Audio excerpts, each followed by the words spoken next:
Hey everybody, I'm Hilary Golston, and I'm going to be the one navigating you through young politics, where the future old and the recently young find a way to see eye to eye, or at least give each other the eye. I am exceedingly happy to have you with us. Remember, you can always get the podcast version of this show on SoundCloud.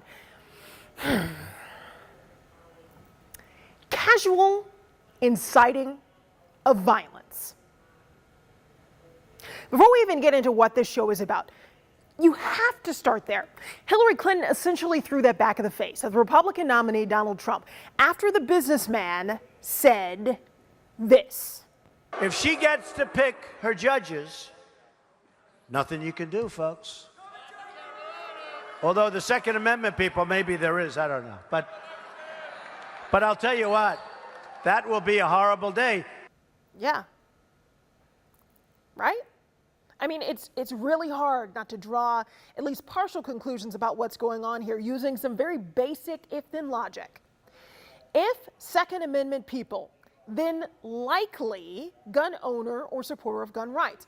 According to Mr. Trump's comments, if gun owner or supporter of gun rights, then use what's at your disposal to, quote, do something.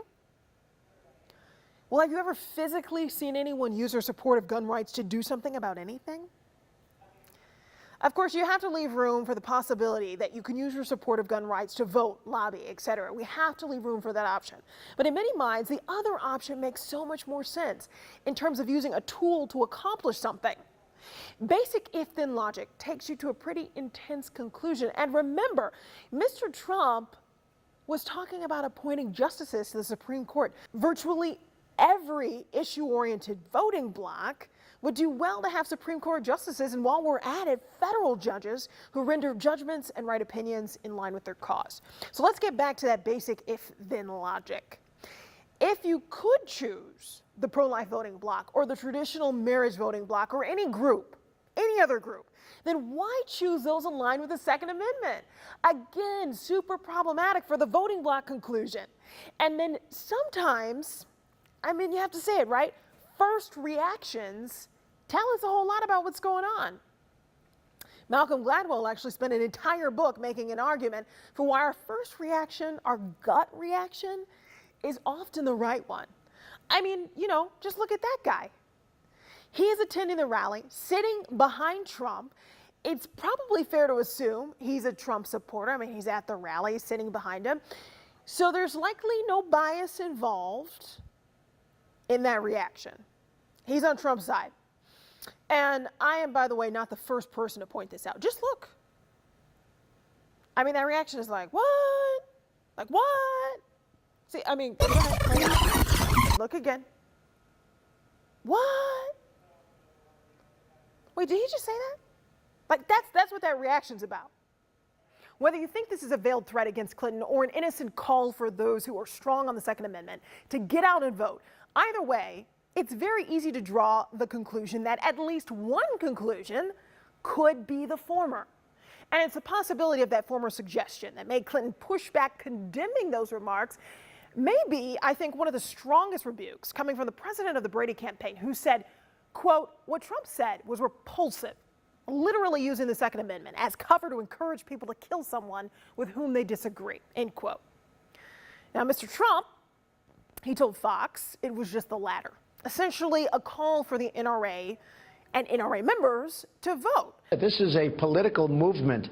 This is a strong, powerful movement, the Second Amendment. You know, Hillary wants to take your guns away. She wants to leave you unprotected in your home. This is a tremendous political movement. The NRA, as you know, endorsed me. They're terrific people, Wayne and Chris and all of the people over there. Now, we have a tangent opportunity here, even really early. The NRA spent about $3 million launching a new ad against Clinton. So if it's the latter suggestion, the organization continues to stand by the Republican nominee, despite this kind of rhetoric. But for the purposes of this show, what do young voters think about this kind of rhetoric? We're going to tackle that in the next episode when we address the Khan controversy. You remember this, the soldier who died in Iraq in 2004. We're going to get to that. Pretty easy now, I think you can probably see, to figure out the basics of what we're doing here. What young people think about the politics of the day, how young people will be impacted by big issues of the day, how they're going to influence the politics of the day. But, you know, don't just think about it prima facie. Think of young in a somewhat metaphorical way. It can mean new, trending, what attitudes are changing, how they're changing. And former young folks, people who are 65, were once 25. Duh. So at every opportunity, we want to ask, how does what these former young people thought at 25 and think now tell us about the natural arc of political thought?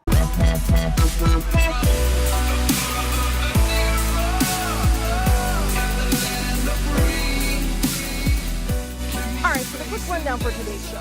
We're going to do an RNC and DNC wrap-up. I have to give you a notification, quick notification. I do have a structural advantage in covering the conventions in that I was here in Cleveland on the floor, at least for a little bit of the time during the RNC, as I was working in my day job as a reporter and anchor for the NBC station in Cleveland, Ohio. So I do have that bit of an advantage. That's my day job.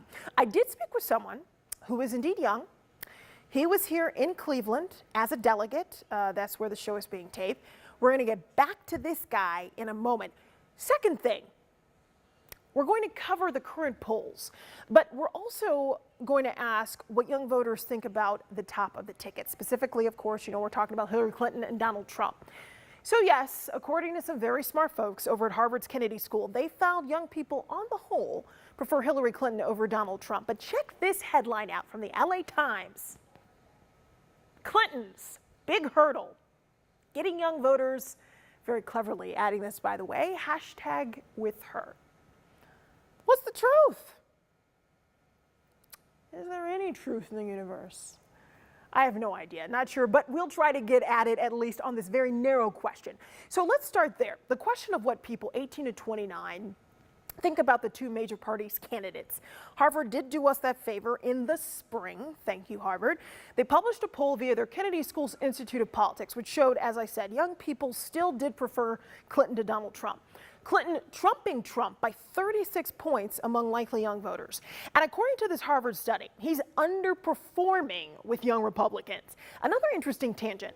Overall, these young voters showed a general pessimism about the system. Nearly half thought today's politics can't meet the country's challenges, and a majority reject both socialism and capitalism as economic systems.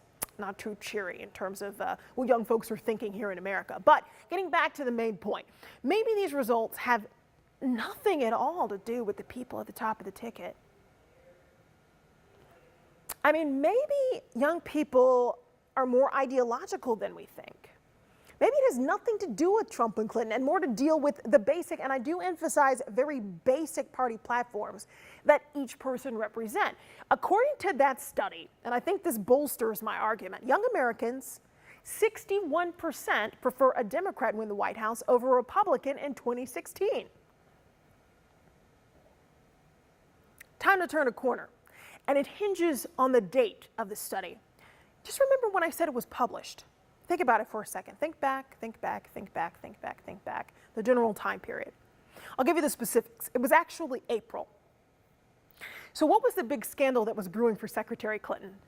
Ding, ding, ding, ding, ding. The email scandal. The charges part of this thing still hung in the balance at that time. And that study came out, and she was still doing relatively well with young folks at that time. Since then, the FBI grilled Mrs. Clinton. It was a meeting the no longer presumptive Democratic nominee said that she agreed to. The Justice Department announced they would not pursue criminal charges. Why is this relevant? Oh my gosh, it's so relevant on so many levels. Check this out, headline. Email controversy not over for Clinton, Republicans warn. That's from the Washington Post. That was published around the time of Mr. Comey's remarks. The second line in the article, her Republican opponent says the cloud is as thick as ever and every bit as useful as a political weapon against her.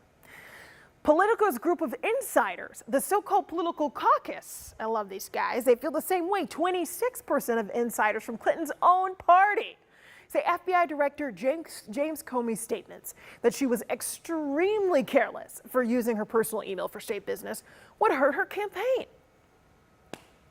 Even more, Political's Republican insiders, 2/3, said it would hurt her campaign. No surprise there. But I think most neutral observers would say the outcome, a non-indictment, was not the worst result for Mrs. Clinton. Just a few days ago at the conference I happened to be attending, the countdown was off. You thought I was going to say on, didn't you? Several news outlets have been keeping track of how many days it's been since Clinton answered questions from the media in a press conference style anyway. Most say it was more than 200 days. Some say it's been closer to 250 days. Suffice it to say, a really freaking long time. I mean, a long, long time. But the countdown did indeed end this past Friday. She took a handful of questions at a joint meeting of the National Association of Black Journalists. That's what I'm a part of. I'm a member. And National Association of Hispanic Journalists. Again, I was in D.C. as a journalist, so this is interesting. Joy Reid, who was of MSNBC, who was also in D.C. for that conference, tweeted this, quote, "Kudos to NABJ and HJ16 for nabbing that Hillary Clinton Q&A. Not quite a press conference, but the closest in a long while." Anyway, a very important question was asked by NBC's Kristen Welker.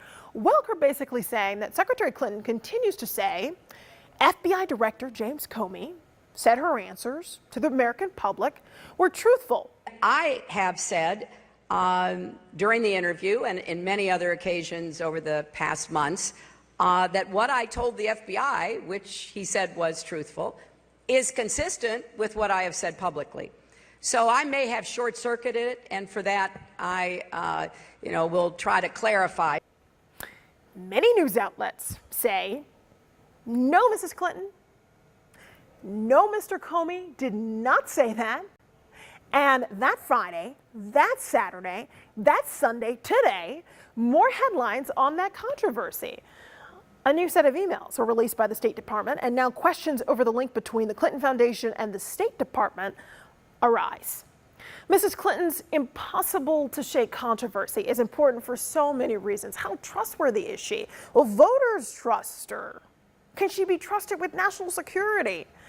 But also because of this part of Welker's question, the very first thing out of her mouth, in fact, you probably don't even really want to call it part of the question. It is the preface to the question. She said, quote, "Your poll numbers went way up this week, and yet the email controversy was still in the headlines." I mean, it's like she knew where I was going there. So let's get to those national numbers that I promised. And I am going to use the NBC News SurveyMonkey poll. Right after the RNC and the DNC, things were about even for the two candidates in terms of the numbers. Clinton had a 1-point lead, give or take. The next week, Clinton gained some momentum, beating Trump 50-42. Now, in the new poll that came out on Wednesday, Clinton had opened up a 10-point lead. The Real Clear Politics average gives Clinton a 6.8% lead nationally. So things are looking a lot better for Clinton since right after the conventions, but the general numbers certainly are not nearly as impressive as the figures out of Harvard in terms of young folks. Why do these national polls have such a gap with the Harvard figures? Future old people, I'm asking you this question because you're probably saying at the same time, we get out and vote, we're politically engaged. What freaking gives? Let's revisit something. Hashtag with her. Yeah, that LA Times headline, the key takeaway from their piece is this. Young folks, you're really not that good at getting out to vote, sorry to say. Quote, "Getting young voters to the polls is always a challenge. In 2012, 38% of people ages 18 to 24 cast ballots, compared with 70% of people 65 and older, according to U.S. Census Bureau statistics. So for Clinton to see a boost from young folks, she'd have to hope that young voter turnout is much, much, much better in the 2016 election cycle. The question is, will it be? Well, people have always said past behavior is the best predictor of future behavior. And if you're talking about group behavior in this case, I guess that's not looking really all that good for Mrs. Clinton. Because you have to remember that some of that bump in the polls that we're seeing is likely, and I would ask you to argue different. You have to say it is likely due to her win with young folks. I mean, that factors into those national poll numbers. Remember this, some young folks are still feeling the burn. That's another thing you can't forget, as evidenced by that DNC walkout during Clinton's acceptance speech. And there are some estimates, by the way, right now that indicate about 1/3 of Bernie Sanders' peeps, they're still behind Clinton, despite this from the candidate himself. Remember this? And I move that Hillary Clinton be selected as the nominee of the Democratic Party for President of the United States.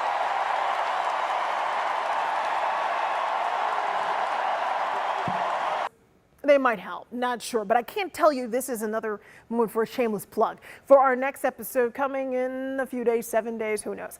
Why are young people, according to the Harvard research, having trouble with Trump? We're going to try to dig a little deeper, trying to answer that, as I'm sure both candidates will make some pretty interesting new headlines to either bolster or minimize what we might discover. And it's also a perfect segue to the two speakers from the RNC, who I will posit reveal a lot more about where young folks stand on all of this. Then we're going to look at the convention through two speakers and one delegate's eyes. One who, as I said, is on the younger side, to be sure, and was part of that hashtag Never Trump contingent. Then we're going to hear from an ardent Trump supporter who's a black minister right here in Greater Cleveland and was in support of President Obama in 2008. Listen to him. You asked me why folk were looking at me. It's because I'm black. Yeah. And so we got there. So let's just get some of those tough questions out of the way. David Duke. You have to talk about David Duke. All right. On July 5th, he's still tweeting support for Donald Trump. Okay. Why is Donald Trump attracting white supremacists? And why isn't he disavowing them? The same way Barack Obama attracted black supremacists. The Grand Dragon of the Ku Klux Klan endorsed Hillary Clinton. It doesn't make a blip on the radar screen. David Duke endorses Donald Trump. It's national news. He's not being judged through the same lens, through the same filter as others. But isn't the difference, though, when Donald Trump has been asked specifically, disavow David Duke? Are you going to disavow David Duke? How many times does he have to disavow? But at the beginning, he didn't come out and do that originally. No, at the beginning he did. When Jake Tapper asked him the second time. He blamed it on an IFB issue, and a lot of people say that's a cop-out. What was it for you that compelled you to want to dump Trump? He doesn't represent my values, and as a matter of fact, he doesn't represent the Republican Party's values. What do you think about the viability of this option? Some would say because it looks like the numbers really aren't in your favor, that this is just dividing the party. I think it's strengthening the party. I think there is clear division within our party, within activists, between states on where we need to go. And the opportunity for individual states, individual activists to express their opinion can move us in a greater position towards party unity, not just this November, but decades down the road. If you stifle us, there's a chance that we'll no longer be active in the party or that some may leave. And then there's that gentleman, the man I mentioned early on in this podcast, a relatively young party loyalist turning against the party's candidate, and the man who voted for a Democratic president now supporting Trump, who you just heard from. Could this be a telling part of the unusual narrative unraveling this election cycle in terms of what's happening with the Republican Party and how young people shape it? Perhaps. We'll try to answer that question. We're also going to delve into the story that just keeps on giving. That speech from a DNC Gold Star father who lost his U.S. Army captain's son in Iraq. Let me ask you, have you even read the United States Constitution? I will gladly lend you my copy. There really has been a rhetorical volley, a back and forth between the family, the interjection of some pretty heavyweight political operatives, the link Trump made to radical terrorism, and when you jumble it all up into a news stew, what young folks think about the way it tastes. Is it yummy? Does it need salt? We're going to check all that out. All of this is linked to that first question about young voters and what they think about the folks making said news stew, the tops of the tickets. We'll circle there. That's how I like to think about life, politics, age, everything. This has been Young Politics, where the future old, the recently young see eye to eye, or at least give each other the eye. Do that this week. I'm Hilary Golston. I look forward to seeing you soon.